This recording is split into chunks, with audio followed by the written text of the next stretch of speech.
Hello to all students.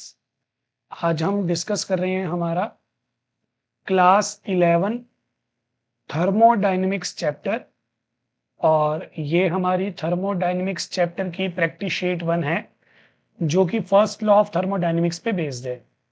तो basically इसमें हमारे पास हमारा पहला क्वेश्चन है, कंसेप्चुअल क्वेश्चन है। क्वेश्चन में हमें बोला गया express the change in internal energy of the system when.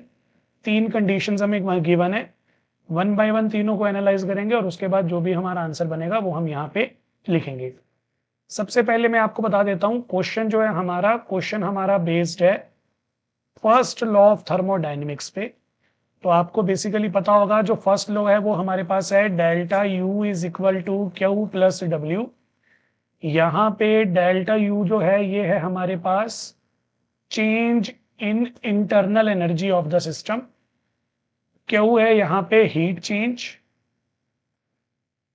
अगर हीट एब्जॉर्ब होगी सिस्टम के द्वारा तो हमारा क्यू आएगा पॉजिटिव, और अगर सिस्टम हीट रिलीज करेगा, इवॉल्व करेगा, तो हमारा क्यू आएगा नेगेटिव।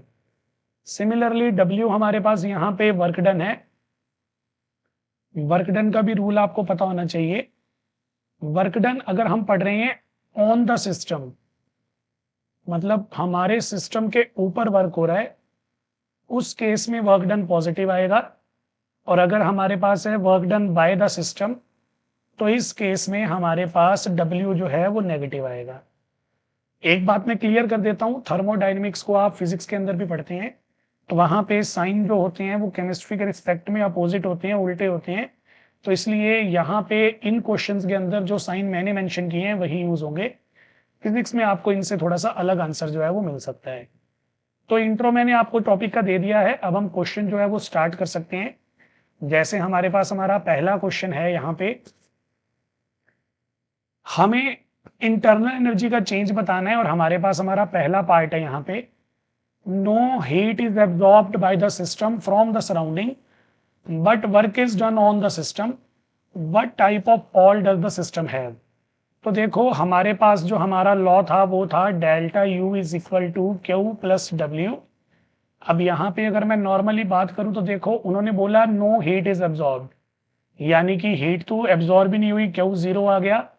तो सिस्टम जो है हमारा वो एडियाबैटिक हो गया है। एडियाबैटिक सिस्टम वो होते हैं जहां पे हीट चेंज नहीं होती है, मतलब ना ही हीट एब्जॉर्ब होगी और ना ही हीट इवॉल्व होगी। उसके बाद उन्होंने बोला work is done on the system, work done जो है वो सिस्टम पे हुआ, दैट्स वाई डब्ल्यू हमारा पॉजिटिव ही रहेगा। तो ये दोनों चीजें मैं इक्वेशन में पुट कर रहा हूं, तो मेरे पास आ जाएगा delta U is equal to W. क्यों यहाँ पे जीरो पुट कर दिया, तो ये हमारे पास हमारा केस आ गया। अब यहाँ पे डेल्टा यू जो है वो डब्ल्यू के इक्वल आ गया, यानी कि वर्क डन के इक्वल आ गया। और हमारे पास जो हमारा सिस्टम है वो एडियाबैटिक सिस्टम है, क्योंकि यहाँ पे हीट एब्जॉर्ब नहीं हुई। तो ये हमारे पास हमारा टाइप ऑफ सिस्टम हो गया है। वर्क डन यहाँ पे एडियाबैटिक थ्रू होगा, एडियाबैटिक प्रोसेस के थ्रू होगा, और सिस्टम हमारा एडियाबैटिक की तरह बिहेव करेगा। इसके बाद हम आ जाते हैं हमारे सेकंड पार्ट पे, यानी कि बी पार्ट पे।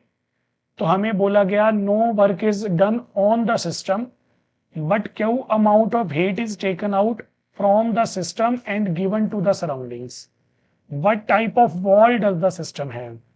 तो बेसिकली हमें यहाँ पे ये बताया गया no work is done on the system, यानी कि W हमारा जीरो है।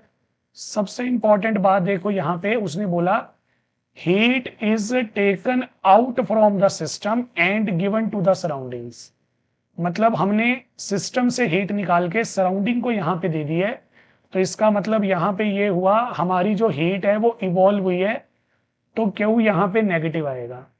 अब ये दोनों वैल्यू में फर्स्ट लॉ के अंदर पुट कर देता हूं। देखो मेरे पास मेरा फर्स्ट लॉ ये था, W की वैल्यू जीरो है, क्यू यहाँ पे माइनस है, नेगेटिव है, तो मेरे पास डेल्टा यू आ जाएगा माइनस क्यू के इक्वल। लास्ट में पूछा हुआ था वॉल्स कैसी होंगी हमारे सिस्टम की, तो हमने बताना है हमारे सिस्टम की जो वॉल्स हैं वो कंडक्टिंग वॉल्स हैं, क्योंकि हम हीट को ट्रांसफर कर पा रहे हैं। हम हमारे हीट को सिस्टम से सराउंडिंग में जो है वो भेज पा रहे हैं, इवॉल्व करवा पा रहे हैं। इसका मतलब हम हीट कंडक्ट कर सकते हैं फ्रॉम सिस्टम टू सराउंडिंग और सराउंडिंग टू सिस्टम। इसलिए हमारा जो सिस्टम है उसकी कंडक्टिंग वॉल्स हैं। ये हमारे पास हमारा सेकंड पार्ट था। अब थर्ड पार्ट देखोगे, थर्ड पार्ट हमारे पास आ गया, W amount of work is done by the system. जो हमने वर्क डन है वो सिस्टम से करवाया है, वर्क डन सिस्टम ने किया है। Q amount of heat is supplied to the system, system को हमने हीट सप्लाई की है। तो यहाँ पे दो बातें जो हैं वो इंपॉर्टेंट हो जाएंगी हमारे पास। पहली बात है हमारे पास work is done by the system. अगर work done by the system है तो इसका मतलब W हमारा नेगेटिव आएगा। उसके बाद उन्होंने बोला Q heat is absorbed by the system. हमारा जो सिस्टम है उसने Q amount of heat absorb की है, इसका मतलब क्यू जो है वो पॉजिटिव है। अब हमारे पास डेल्टा यू होता है यहाँ पे Q plus W. Q positive है, पॉजिटिव रहेगा, वर्क डन नेगेटिव है, तो हमारी इक्वेशन हो जाएगी मॉडिफाई इसमें। अब ये हमारे पास देखो आ गया, सिस्टम जो है वो वर्क डन कर रहा है और क्यू जो है वो हीट एब्जॉर्ब कर रहा है। इसका मतलब ये है ये क्लोज्ड सिस्टम है। क्लोज्ड सिस्टम में इसलिए बोल रहा हूँ क्योंकि मैटर ट्रांसफर नहीं हो पा रहा है, मैटर जो है वो हमारे सिस्टम के अंदर ही है, जो वर्क डन कर रहा है वो बाहर नहीं जा रहा, लेकिन हीट को हम ट्रांसफर कर पा रहे हैं। तो क्लोज सिस्टम की डेफिनेशन आपको पता होगी, जहां पे हम हीट तो एब्जॉर्ब या इवॉल्व करवा सकते हैं लेकिन मैटर जो होगा वो एक्सचेंज नहीं हो पाएगा, तो ये क्लोज सिस्टम है। तो ये हमारे पास हमारे तीनों पार्ट्स थे, पहला क्वेश्चन यहाँ पे कंप्लीट हो गया। फिर भी अगर आपका कोई डाउट है तो आप नीचे कमेंट्स में पूछ सकते हैं। Thank you.